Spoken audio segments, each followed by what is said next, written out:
आइए स्टार्ट करते हैं आज की पॉलिटी के MCQ प्रैक्टिस सीरीज़ को। आज का पहला क्वेश्चन है, अपनी नियुक्ति के समय भारत के प्रधानमंत्री के लिए आवश्यक नहीं है कि वह संसद के किसी सदन का सदस्य हो, किंतु नियुक्ति की तिथि के 6 माह के अंदर किसी एक सदन का सदस्य बनना अनिवार्य है। ये स्टेटमेंट सही है, क्योंकि अगर PM किसी ऐसे पर्सन को भी इलेक्ट किया जा सकता है जो कि मेंबर ऑफ पार्लियामेंट ना हो। ऐसा केस हुआ था राजीव गांधी जी के केस में, जब इंदिरा गांधी जी की डेथ हो गई थी तो उनको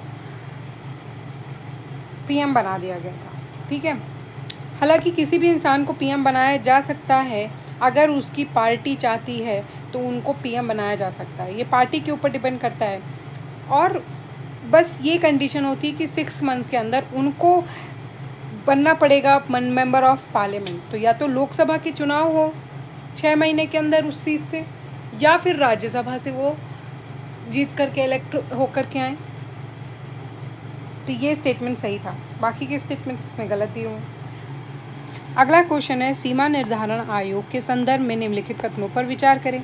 सीमा निर्धारण आयोग के आदेश को न्यायालय में चुनौती नहीं दी जा सकती। तो बिल्कुल सही स्टेटमेंट है। डिलिमिटेशन कमीशन के जो भी ऑर्डर्स होते हैं उनको कोई भी चैलेंज नहीं कर सकता है किसी भी कोर्ट में। दूसरा है, जब सीमा निर्धारण आयोग के आदेशों को लोकसभा अथवा राज्य विधानसभा में पलट पर रखा जाता है, तब वे आदेशों में कोई संशोधन नहीं किया जा सकता। तो बिल्कुल सही है, कोई मॉडिफिकेशन नहीं किए जा सकते हैं। जो भी उनके ऑर्डर्स हैं डिलिमिटेशन कमीशन के, उन पे कोई मॉडिफिकेशन नहीं किया जा सकता। तो दोनों ही स्टेटमेंट सही हो जाते हैं। अगला है, भारत के संविधान के अनुसार भारत के राष्ट्रपति का यह दायित्व है कि वे संसद के समक्ष निम्न में से किसे रखें। तो पहला है recommendation of union finance commission, बिल्कुल सही है। केंद्रीय वित्त आयोग की अनुशंसाओं को संसद के समक्ष रखते हैं राष्ट्रपति। दूसरा है लोक सेवा समिति के प्रतिवेदन को, तो ये गलत है। Controller and auditor general of India जो होते हैं वो अपनी रिपोर्ट खुद रिप्रेजेंट करते हैं। सेकंड गलत हो जाता है। थर्ड है पब्लिक अकाउंट कमेटी जो होती है, वो पब्लिक अकाउंट कमेटी पार्लियामेंट में अपने खुद से बनी होती है, तो वो अपनी रिपोर्ट वहाँ पे PSC जो होती है वो अपनी रिपोर्ट खुद से देती है। ठीक है, CAG की जो रिपोर्ट होती है वो प्रेसिडेंट के थ्रू जाती है, रिकमेंडेशन ऑफ प्रेसिडेंट के बाद जाती है। ठीक है, फिर अनुसूचित जाति के लिए राष्ट्रीय आयोग के प्रतिवेदन को, तो ये भी प्रेसिडेंट के रिकमेंडेशन में ही होता है। ठीक है, he is the cause to be laid before the parliament, वो रिपोर्ट्स प्रेसिडेंट के थ्रू लेड की जाती हैं पार्लियामेंट में।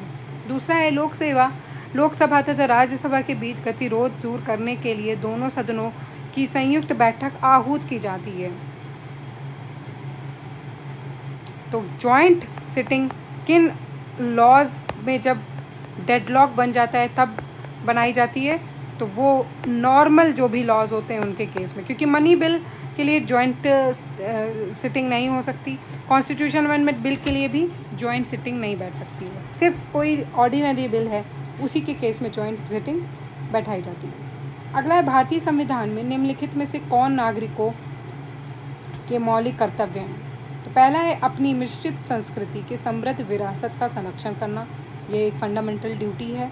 दूसरा है कमज़ोर वर्गों और सामाजिक अन्य की रक्षा करना, to protect the weaker section from social injustice, तो ये नहीं है, ये फंडामेंटल ड्यूटीज़ में नहीं आता। ठीक है, फंडामेंटल ड्यूटीज़ 11 हैं, आप उनको याद कर सकते हैं।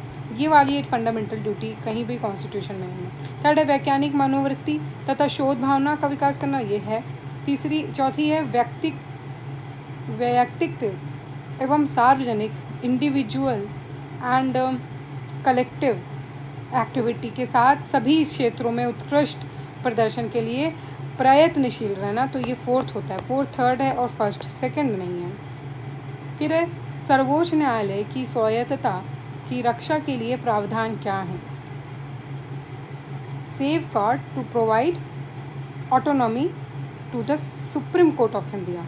पहला है सर्वोच्च न्यायालय के न्यायाधीशों की नियुक्ति करते समय भारत के राष्ट्रपति भारत के मुख्य न्यायाधीश से परामर्श करेंगे, ठीक है, कंसल्टेशन होती है, फर्स्ट सही है। दूसरा है सुप्रीम कोर्ट के न्यायाधीश, सुप्रीम कोर्ट के जजेस केवल भारत के मुख्य न्यायाधीशों द्वारा ही पद से हटाए जा सकते हैं, तो ये गलत है क्योंकि उनको तो पार्लियामेंट के थ्रू रिमूव किया जाता है। तीसरा है न्यायाधीशों का वेतन कंसोलिडेटेड फंड ऑफ इंडिया में से दिया जाता है, जिसके लिए विधायिका को मतदान की ज़रूरत नहीं है, तो थर्ड सही है। चौथा है भारत के सर्वोच्च न्यायालयों के अधिकारियों एवं कर्मचारियों की सभी नियुक्तियों सरकार द्वारा भारत के मुख्य न्यायाधीश के परामर्श के पश्चात की जाती है, तो फोर्थ गलत है क्योंकि ऐसे कोई भी appointments, all the appointments of the officer and staff are made by the government only after consult, नहीं, चीफ जस्टिस रिस्पॉन्सिबल होते हैं स्टाफ को सुप्रीम कोर्ट में अपॉइंट करने के लिए, गवर्नमेंट का उसमें कोई भी रिस्पॉन्सिबिलिटी नहीं होती, गवर्नमेंट का रोल नहीं होता वहाँ पे, फोर्थ गलत हो जाता है, तो फर्स्ट एंड थर्ड ही सही है यहाँ पर। अगला, निम्नलिखित में से कौन राष्ट्रीय विकास परिषद का गठन करता है? नेशनल डेवलपमेंट काउंसिल को कौन बनाता है? तो prime minister, chairman, the chairman the finance commission and chief minister of the state. Minister of union cabinet नहीं होते इसमें, ठीक है, चीफ मिनिस्टर्स को, प्राइम मिनिस्टर को मिला करके नेशनल डेवलपमेंट काउंसिल बनती है, फाइनेंस कमीशन भी उसका मेंबर होते हैं। अगला है निम्नलिखित कथनों पर विचार करें। लोक सेवा संसदीय समिति, parliamentary committee on public account, क्या है इसके बारे में पढ़ते हैं। कितने मेंबर्स होते हैं? 21 यहाँ पे दिया, 21 नहीं होते, कितने मेंबर्स होते हैं आपको बताना है, ठीक है। और ये भी बताना है कि लोकसभा और राज्यसभा दोनों के होते हैं या फिर सिर्फ एक लोकसभा के होते हैं, और लोकसभा के मेंबर्स से बनकर सिर्फ कौन सी एक कमेटी होती है जो सिर्फ लोकसभा के मेंबर से बनती है। आपको ये 3 क्वेश्चन के आंसर देने हैं। दूसरा है सरकार के विनियोग एवं वित्त लेखा की जांच करती है, तो ये सही बात है, ठीक है। Parliamentary committee on public account scrutinizes appropriation and financial account of the government, सही बात है। थर्ड है महालेखा नियंत्रण एवं परीक्षक के प्रतिवेदन की जांच करती है, तो ये वाला भी सही है। तो इसमें 2 और 3 स्टेटमेंट्स जो हैं वो सही हैं। अगला है भारत के संदर्भ में निम्नलिखित में कौन सा सिद्धांत संसदीय सरकार पर संस्थागत रूप से लागू होता है। In the context of India which of the following principles is or implied institutionally in the parliamentary government. तो पहला कहता है मंत्रिमंडल के सदस्य संसद के सभी भी सदस्य होते हैं, बिल्कुल सही बात है। कैबिनेट मिनिस्टर्स कहाँ से चूज़ किए जाते हैं? मेंबर ऑफ पार्लियामेंट से ही बनाए जाते हैं, पहला सही है। जो दूसरा है मंत्री तब तक अपने पद पर बने रहते हैं जब तक उनमें संसद का भरोसा रहे, बिल्कुल सही बात है। अगर वो कॉन्फिडेंस इंजॉय कर रहे हैं पार्लियामेंट में तब तक वो मिनिस्टर बने रहते हैं, नहीं तो सरकार गिर जाती है अगर कॉन्फिडेंस नहीं रह जाता है। और तीसरा है मंत्रिमंडल का मुखिया राज्य का मुखिया होता है, तो ये गलत बात है, वो हेड ऑफ द गवर्नमेंट होते हैं, सरकार का मुखिया। हेड ऑफ द स्टेट तो प्रेसिडेंट होते हैं, ठीक। और अगला क्वेश्चन है केंद्रीय मंत्रिपरिषद सामूहिक रूप से संसद के प्रति उत्तरदायी होते हैं। तो ये क्वेश्चन कई बार रिपीट ये स्टेटमेंट हो चुका है, एक बार फिर से मैं बता दूं। केंद्रीय मंत्री जितने भी होते हैं वो लोकसभा के लिए रिस्पॉन्सिबल होते हैं, ठीक है, उत्तरदायी वो सिर्फ लोकसभा के लिए होते हैं, ये गलत हो जाएगा, पार्लियामेंट इसमें दिया हुआ है। दूसरा है केंद्रीय मंत्री राष्ट्रपति के के रहने तक पद पर बने रहते हैं, तो ये बात सही है, क्योंकि अगर प्रेसिडेंट चाहें तो उन्हें रिमूव कर सकते हैं, लेकिन प्रेसिडेंट की यहाँ पे पावर ऑफ डिस्क्रिशन नहीं होती है, वो पावर ऑफ पीएम होती है।